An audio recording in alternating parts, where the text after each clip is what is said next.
F-Aiptasia, one of those pests in your tank that once it gets in, you never seem to get him out, and it can be a dramatic experience. Jimmy is running the camera. I found one in his tank, and the dude passed out.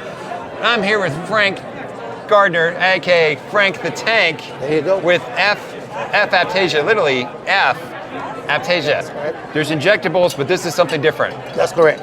Now, this is also one of the few products left on the market to handle F-Aiptasia. How does this stuff work, Frank? Well, what it is, when I make it, it comes into a paste. I make it into a paste. It's mixed into a paste. And literally the next day after it's made and bottled up, it'll separate. So what you do, there's a stick that comes inside of it. You mix it with a stick, you shake it up back into the paste, and there's a syringe and a couple of needles that come into it. So you pull it up on the syringe, and you touch the F-Aiptasia, and it'll try to retract a little bit, so you just cover it. And that little covering will harden over the anemone, but the wet stuff up under the bottom will stay caustic and then literally just dissolve the anemone. So next time you do your water change, you could either crack the shell and siphon it out, or you can leave it there and coralline algae will grow over the top of it. So it's not harmless to the tank? It's not harmful to the tank. But it'll kill the anemone? But it will kill the anemone. Now, if I get some on a coral next door, that's a problem? Well, I mean, it just depends on how soon. When you first put it on, if you brush a little bit away, you're going to see some paste float around. That little bit is not going to, it'll piss them off, as it passes across them, but it's not going to kill them. And not going to hurt the fish? But if you make direct contact, if you're putting it on them, yes, it will do some harm to your corals. Okay, and if the fish happen to eat some of the paste, that's not going to hurt them. Okay. Not going to hurt them at all. But I don't actually have to inject it inside of the anemone? No, you literally just cover the anemone with this, and it keeps them from putting out those dangerous spores that create other pest anemones. They're everywhere? Everywhere. And they pop up all over the place? Everywhere. Now what about the anemones that we can't get to, the F-Aiptasia you can't see, you can't get to? That becomes a problem, even for this product.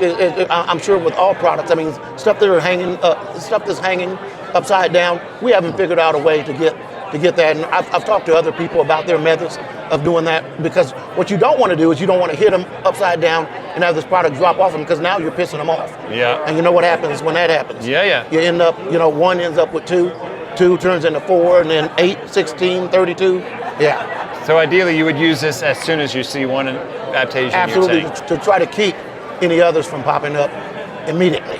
But there's F-Aiptasia 1, F-Aiptasia 2. What's the difference? The F-Aiptasia, the first one was my first product, and I made a second one, and that is the 2-ounce bottle. So there's a 1-ounce bottle that we started making at first, and then there's a 2-ounce bottle that came in behind it. So when you really want to F the F-Aiptasia, you got 2 ounces. You get a 2-ounce bottle and just F them all.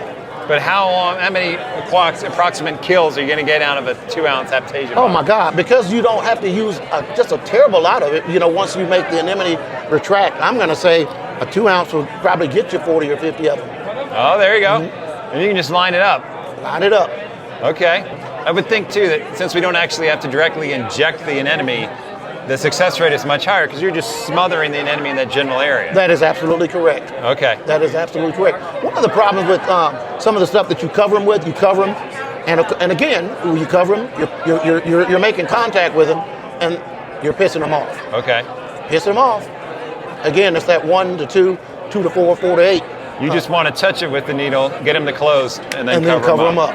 Yes. And then if you really want to F them, you got the 2 ounce. That 2 ounce is a real effort. That's a real bad It is that. All right, Frank. Yes, Thanks for your time, man. Hey, man, thank you very much, Mark. I appreciate you, man. Absolutely. All right.